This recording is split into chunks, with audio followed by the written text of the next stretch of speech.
Men and women all over the globe are joining now for the best videos on the internet. I'm doing my part. I'm doing my part. I'm doing my part. And I'm doing my part too. They're doing their part. Are you? Click the subscribe button now to become a member of the Action Pack. Would you like to know more?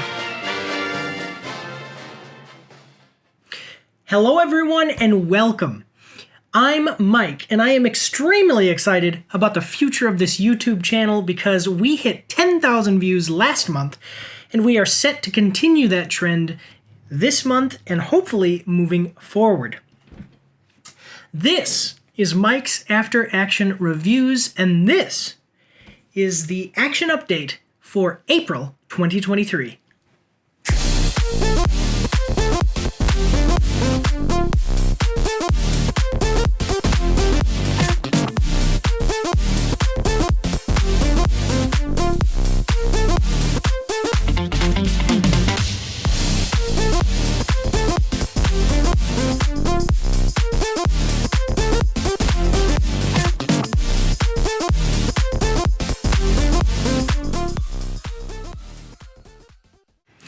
Alright everybody, so starting off, in case you missed it, let's look over everything that's happened in the last quarter. We had Forspoken release on January 24th. Now, the After Action review for that has been released. It was very late, but I just released it in the last week of recording this video. Talking about the game's performance, we have some information from gamesradar.com, and all of the links for my references are going to be in the description down below, so go check those out if you want to read more into detail about any of this yourself. So from gamesradar.com, the game's lead writer, Allison Reimer, describes Forspoken as a fantasy AAA video game with a $100 million plus budget. So over $100 million was the cost of the game.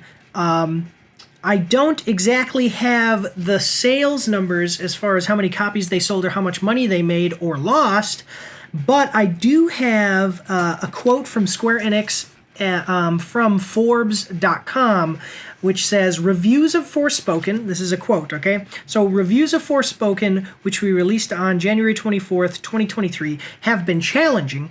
However, the game has also received positive feedback on its action features, including its parkour and combat capabilities, so it has yielded results that will lead to improvement of our development capabilities of other games in the future. That said, its sales have been lackluster, and while the performance of new titles with February and March release dates will be the ultimate determinant, we see considerable downside risk to our fiscal year 2023/3 earnings." So there's a possibility, a great possibility, that this game lost money, but you can go check out my thoughts on it in the After Action review on my channel. Go check it out, guys. Okay, so that was January. Moving forward into February, we have Hogwarts Legacy, which released on PlayStation 5, Nintendo Switch, PlayStation 4, Xbox Series X and Series S, Xbox One, and Microsoft Windows. It was released on February 7th, and this is quite an interesting story because of all of the different things going on with how people have reviewed it and everything like that. But talking about how the game actually did, let's take a look over at gaming. So from gamingbible.com, it took only 2 weeks for the Wizarding World RPG to sell 12 million copies, which was already wild.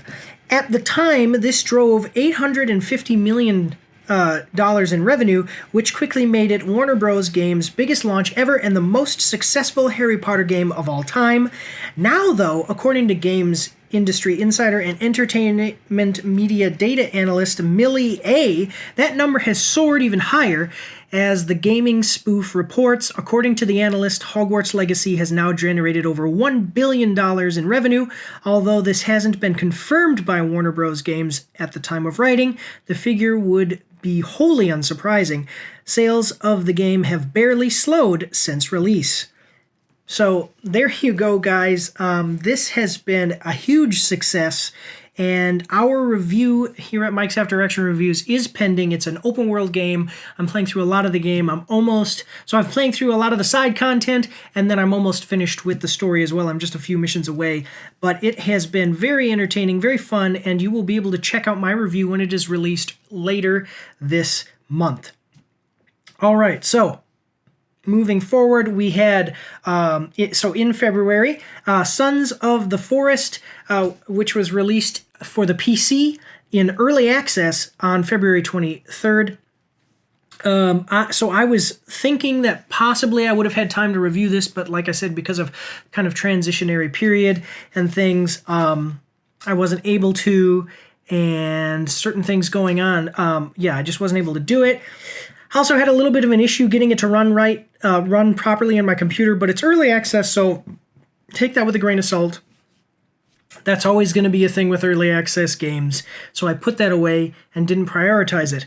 But taking a look at how the game actually has fared, I did not include review scores for Forspoken or Hogwarts Legacy because I am going to be reviewing those. Well, because for Forspoken I have a review out, and then for Hogwarts Legacy I will be releasing a review, so that's why I didn't include those.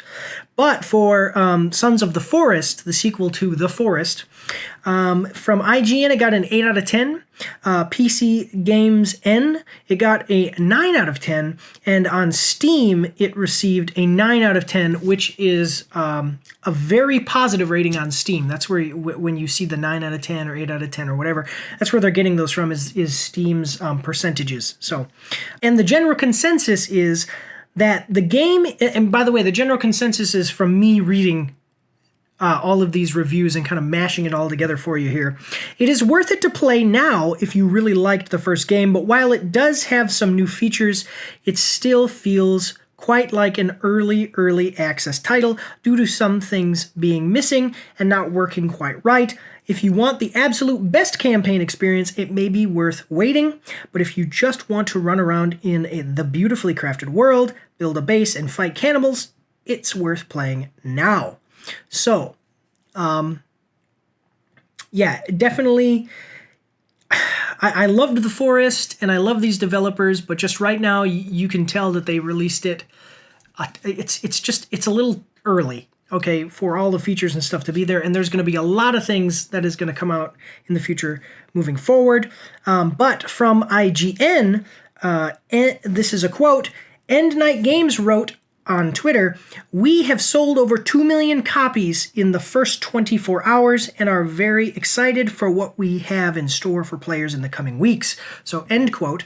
But if you do the math on that, so the game is $30 and you multiply that by 2 million, that means that it made $60 million in the first 24 hours. So this game is doing pretty well for the developer. As far as I understand, this is gonna, and I'm very happy for their success. I really liked the first game, and I'm really excited to be able to play this one.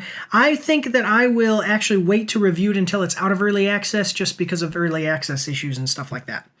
But all right, moving forward, we had Ant-Man and the Wasp: Quantumania released on February 17th.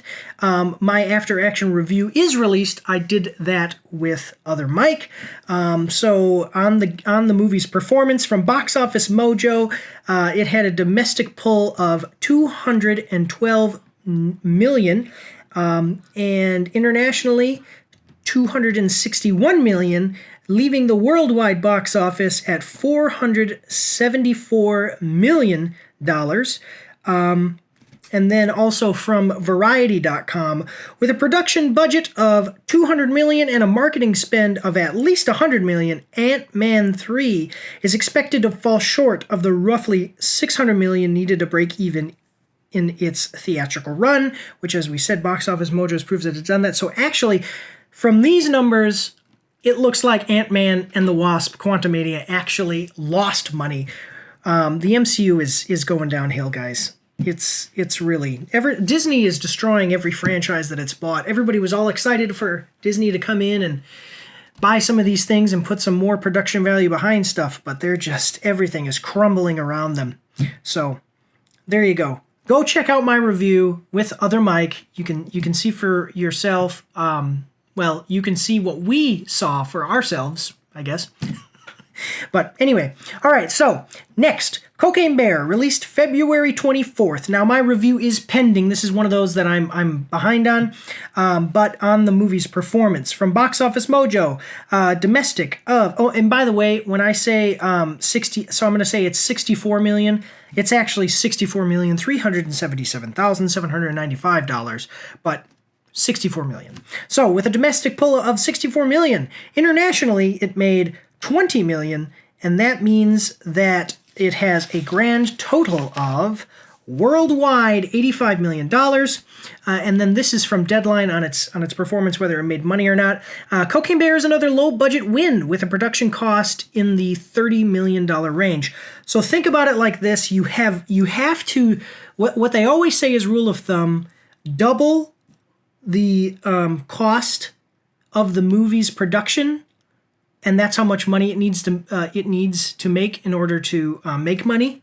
So like Ant-Man was 200 million and then 100 million. So to make money, it needed, that's 300 million. So it needed 600 million. Here they needed 60 million, and they worldwide made 85. It's a good movie. I'm going to be releasing a review, so watch for that one, guys. I actually really did like this one. Okay, so then moving forward into March. So Star Wars Jedi Survivor, releasing on PS5, Xbox Series X and S, and PC, was delayed. So it was supposed to be March 17th, but it was delayed to April. So it'll be releasing later this month as of recording this video. Then we have movies. So for the movies in March, we have a lot of movies in March. If you look, so we had Shazam, Fury of the Gods, John Wick Chapter 4, Dungeons and Dragons, Honor Among Thieves, Cocaine Bear, Ant-Man and the Wasp, Quantumania. Like, a lot of stuff came out all at once. So, are, well, really close to each other. Like, Cocaine Bear came out on the 24th, Ant-Man on the 17th, then Shazam, like we were like trying to drink from a fire hose here for a while. But anyway, okay, so Shazam, Fury of the Gods, released on March 17th. So review is pending on that one. I think I'm going to do that with other Mike, and because he went and saw it, and he likes superhero stuff. He was actually saying that he needs to try to do some more stuff that's not so superhero stuff. So maybe we gotta figure something else out that we're gonna review. But anyway, released on March 17th, Shazam: Fury of the Gods. From Box Office Mojo, domestically it pulled in 57 million, and internationally 74 million, with a grand total of worldwide box office of 131 million. And then from Collider, it reportedly cost $125 million to produce. So again, that's $250 million is what it needed to make money, and it didn't. It basically made just $6 million over half of that. Like, it only made $6 million more than its production budget. So that one also lost money. That's another superhero movie losing money.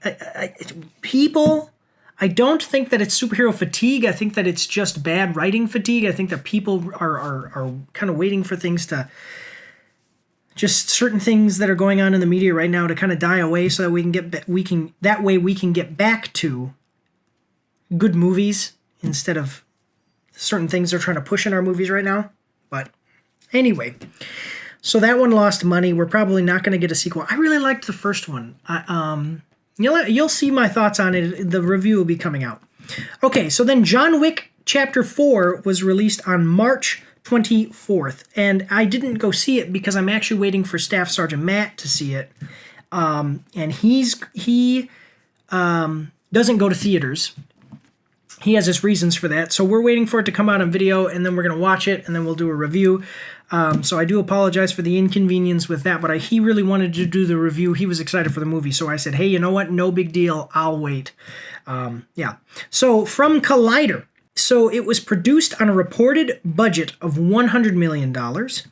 And from Box Office Mojo, it had a domestic pull of $160 million and an international of 189 million, equaling a global box office of $349 million, meaning that it made 3.5 times its production budget. So we're definitely, I haven't seen the movie, so I don't know how it ends. I don't know if they set it up for another one or not, or whatever they're going to do, but they're definitely, and then we have the Continental series is coming out that they've announced. So, I mean, John Wick is quite popular and it made a bunch of money, so that's really awesome to see. And yeah, go check it out if you haven't already, because it sounds like people are voting with their wallets here, and this thing has made some money. I've heard something about the possibility of there not being a John Wick specifically movie in the future, but offshoot films of maybe other characters, and then, like I said, I know the Continental series. Okay, so then moving forward, another one in March, movie in March. So here, March Madness with the movies here. We had Dungeons & Dragons Honor Among Thieves released on March 31st.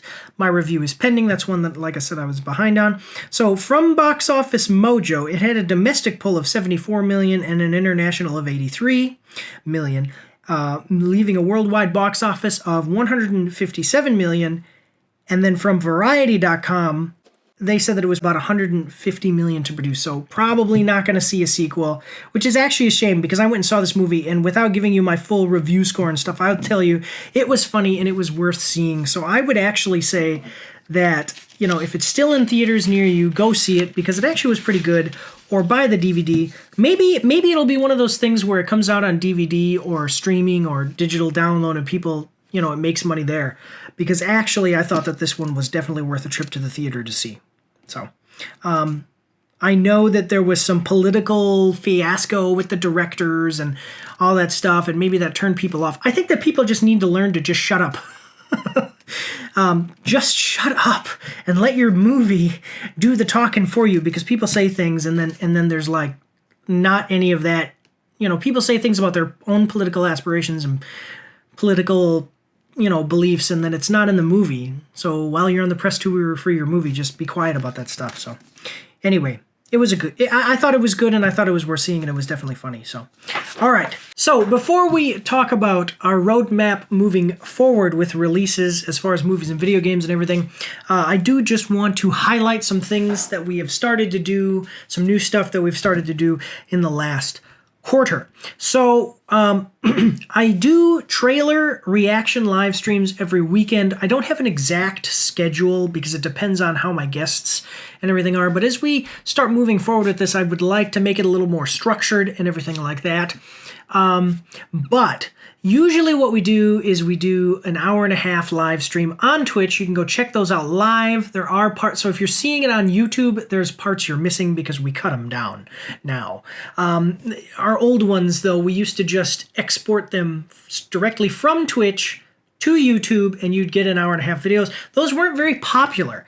And I had a great suggestion from Lore Master Brian, my father, who said, hey, nobody wants to watch an hour and a half live stream like that. Why don't you cut them down into like 10-minute videos or 10 minutes or less? So that's exactly what we did, and we hit gold. I mean, when I said in the intro to the video that we've been hit 10,000 views, and then now we're set to do that again, and then moving forward, you know, that was from that. So I really want to get, you know, round of applause. Big thank you to Lore Master Brian, my dad, for giving me that ingenious suggestion. But go check those out, guys. So that's like our most popular thing right now because of the kind of the viral, you know, the tags. When people search stuff, they search stuff like that. But you know, we're still doing the after action reviews and stuff like that. And also,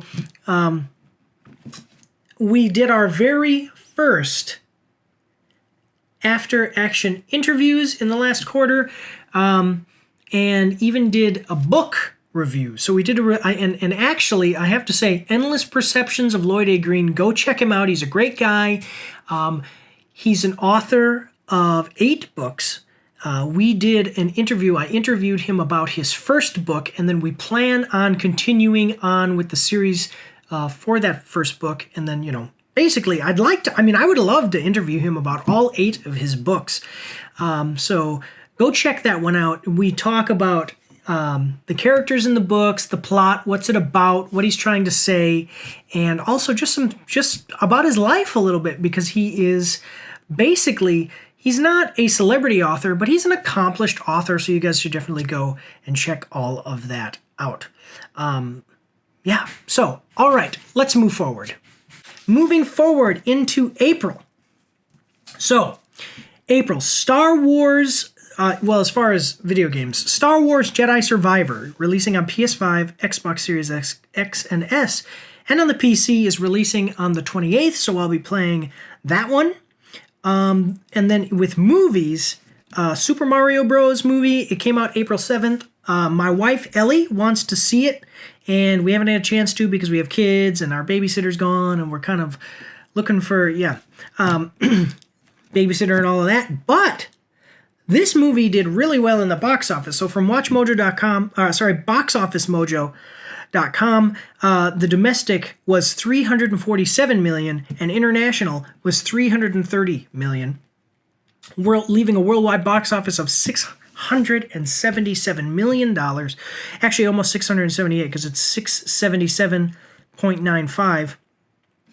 And then from Distractify, a quote here: although it has yet to be confirmed, the budget of the Super Mario Bros. Movie is likely well over $100 million. So, $677 million with a budget less than $200 million. Even if we said that it was $150 million, it's still making more than four times its money back. Some people have said that it could make over, it's likely to make over $1 billion, maybe even $2 billion. That would be amazing. Yeah, that would be amazing. Yeah. So I haven't seen it yet, but I heard that it's really good. I heard that it's fun, good family film, nothing weird in it. If you know what I'm talking about, when we have some of these family films, especially from Disney now, they have some weird stuff in some of their movies and some controversial things that they kind of push. None of that here. If you're not interested in any of that stuff, go see this one because it's not there. Okay, and then later on this month, on the 21st, Evil Dead Rise. I'm not sure. I don't know. I don't know if I'm going to go see it. Maybe I will, and I'll come back and talk about it. I'm not sure, so that's a maybe. But I will be in my next action update, I'll be talking about the box office and stuff of that one. But for sure, I'm going to go see Sisu, which comes out April 28th. So watch for that one. It looks like a Swedish John Wick. So I did the trailer reaction video of that one with Staff Sergeant Matt. So check that out. Okay, moving into May, we have Redfall, which is coming out on the Xbox Series X and Series S, Microsoft Windows, and it was said to be getting released early 2023, but they've confirmed its release date for May 2nd.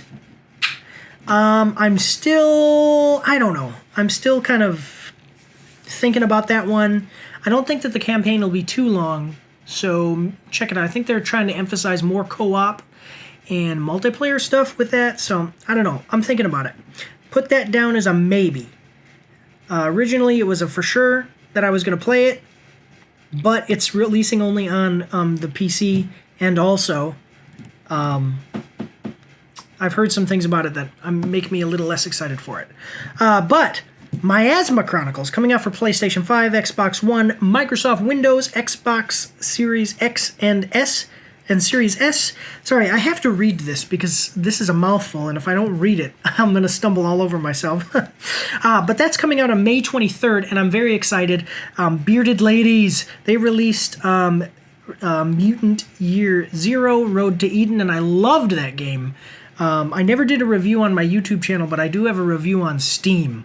So if you find me on Steam and you can see my reviews, I did do a written review on Steam. So coming out May 23rd, I will for sure be reviewing that one. And then we have another one that I'm for sure gonna play and do a review of. They're overlapping each other, so it's gonna be kind of. Again, we may fall just a little bit behind getting these two out.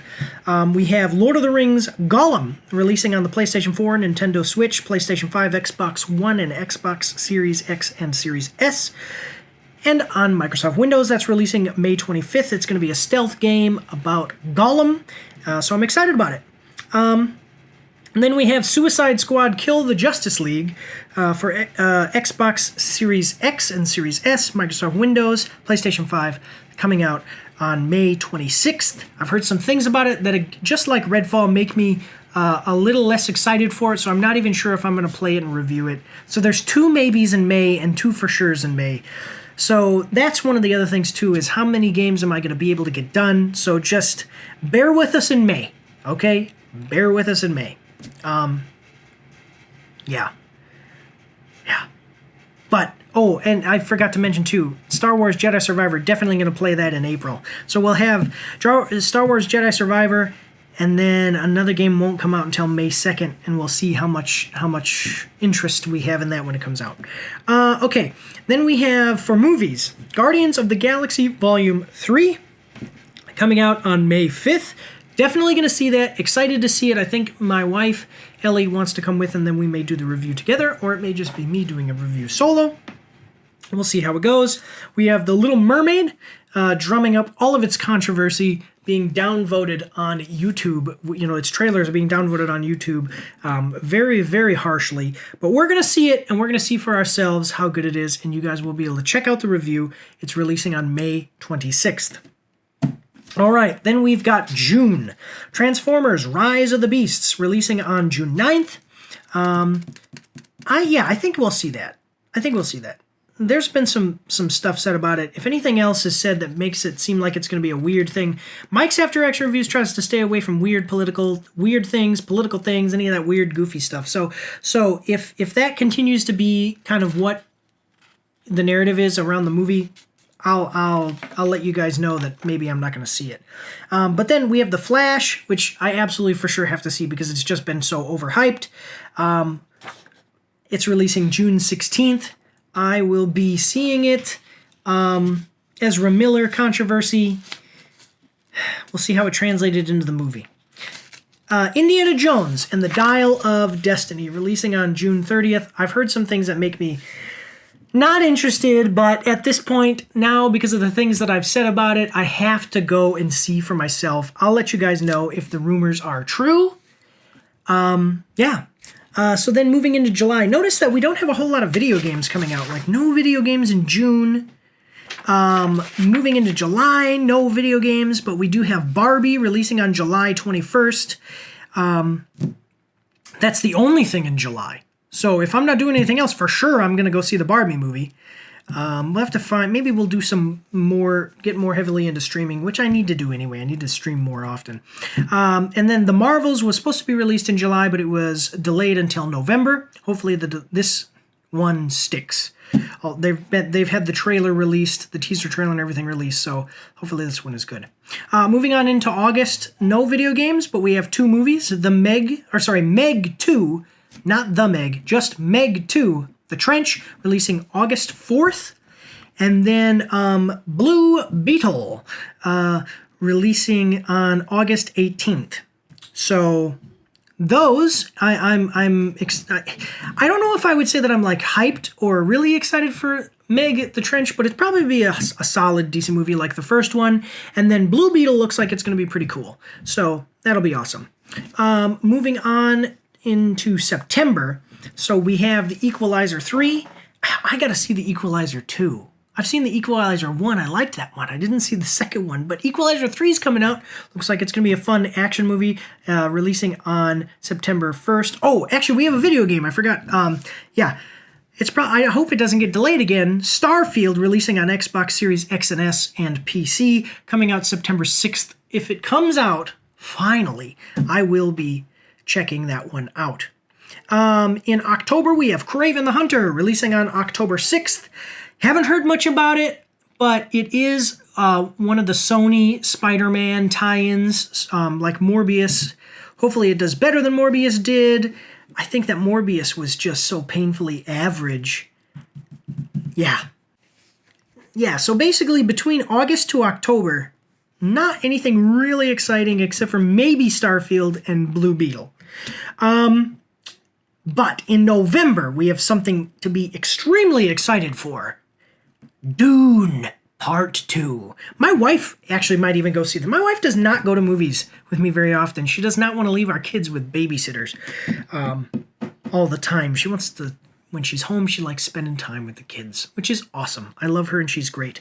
But this movie, she really liked the first part, so probably she's going to want to see the second part in theaters like it's meant to be seen. Releasing November 3rd, if I didn't say that before. And then we also have The Marvels, which again I said is super hyped. I don't know how good it's going to be though. It's coming out November 10th, and I will be seeing it. All right, December.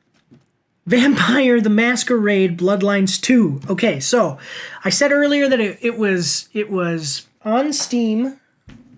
It was on Steam, and on Steam it had said that it was going to be released in December, and there was a quote from one of the game's developers, or one of the development people involved in the game, that it's not unlikely that it could be released before the end of the year. But here's what I've got for you. So from PocketLint.com, anything earlier than 2024 seems very unlikely at this stage, while 2025 is also a real possibility. They're having a lot of problems developing this game. And like I said, the release date was listed on Steam as December 2023, but is now listed as coming soon. So no, they had to have told Steam that it's not going to release that early if that's what they did. So we'll see what happens. Ghostbusters Afterlife is releasing in December 20th, and which is weird because Aquaman and the Lost Kingdom is also releasing on the same day. And I don't think that Aquaman, the Lost Kingdom, because of the stuff going on with Amber Heard, is going to be able to compete with Ghostbusters Afterlife 2. But I really liked Ghostbusters Afterlife 1 with Paul Rudd and all the original cast. So hopefully Aquaman and the Lost Kingdom, hopefully Ghostbusters Afterlife 2 does very well as well. December 20th, and then Aquaman the Lost Kingdom, I have to see it. We've got to see it, guys. Even if it's a train wreck. I feel bad for Jason Momoa that he's been caught up in all this stuff. He's kind of attached to this movie with Amber Heard, and she created this huge controversy. Whatever way that you fall on that, I mean, it's still controversial, all the stuff that's happening. So, Aquaman the Lost Kingdom, December 20th. Then we have the to-be-announced games. So, Avatar Frontiers of Pandora, releasing for PlayStation 5, Xbox Series X and Series S, Microsoft Windows, and Amazon Luna. Release date is to be determined in 2023, so it's getting kind of late.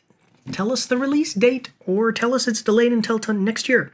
Terminator Dark Fate Defiance, releasing on the PC, release date to be determined. So it could be this year, could be next year, could be 2 years from now, we don't know. Prince of Persia: The Sands of Time remake, basically, well, it's going to be releasing for PC, PS4, and Xbox. I really love the original. I was waiting for this. I know there was this big controversy, and it got delayed super far out. Basically, delayed, release date to be determined, but is not expected in 2023. And then from earlygame.com, quoted here saying, considering the latest rumors, we're expecting the Prince of Persia remake to be released no earlier than late 2023, maybe even 2024, especially since Ubisoft are having such a tough time right now. So, there you go. Ubisoft did that thing where they said all of our games are being to make sure that they're all up to snuff as far as quality. And then Gangs of Sherwood, releasing on the PlayStation 5, Microsoft Windows, Xbox Series X and Series S, is supposed to release in the fall of 2023. We don't have a definitive date yet. I also just want to let you guys, so that's all the games, all the releases coming out. That's our kind of roadmap into the future here. But I also do want to let you guys know is that as of right now, May 31st, let me see, the end of June, so it'll be right before Indiana Jones and the Dial of Destiny releases. I will be going on a trip to Italy with my wife and children, and we will not be coming back until August. So I'm going to come back, I'm going to go see, I'm going to see the movies that are releasing in between then, okay? And then I might have to do something where I don't know. I might have to do something where I can record the reviews and release them at another time, or I don't know. Maybe I can do like a quick snapshot of my thoughts on the movies and then release them when I come back. But yeah, so there's gonna be a little chunk of time where I'm gonna be gone. But great news is that we don't have any video games releasing in that time frame. Yeah. Yeah, that's weird. I'm going to try to get all the video game reviews done before I leave. So, and I'll be getting back just in time for my birthday and for Starfield. So, there you go. Just letting you guys know about some things going on right now. Other than the roadmap, is that we have been releasing shorts. So go check out Mike's After Action Reviews shorts. And go check out the community tab as always. Support me on Patreon, guys. I'd really appreciate it. I'm trying to launch things into the stratosphere. And once we hit $200 in, Twitch, so on Twitch, from Twitch subscribers or from Patreon, we're going to do cash giveaways of 10%. So we'll do $20 cash giveaways for every $200 we do. Or, if we go over $200, we will just give away 10%. So if we make $1 million, I'll give away $100,000. Wouldn't that be great? But we're being really successful. We've been really successful in the last couple of months, and it's great to see that we're kind of exploding. And it's really awesome. I really appreciate all of your guys' support. I do want to thank you all for watching one last time and just say, God bless you all and have a good day.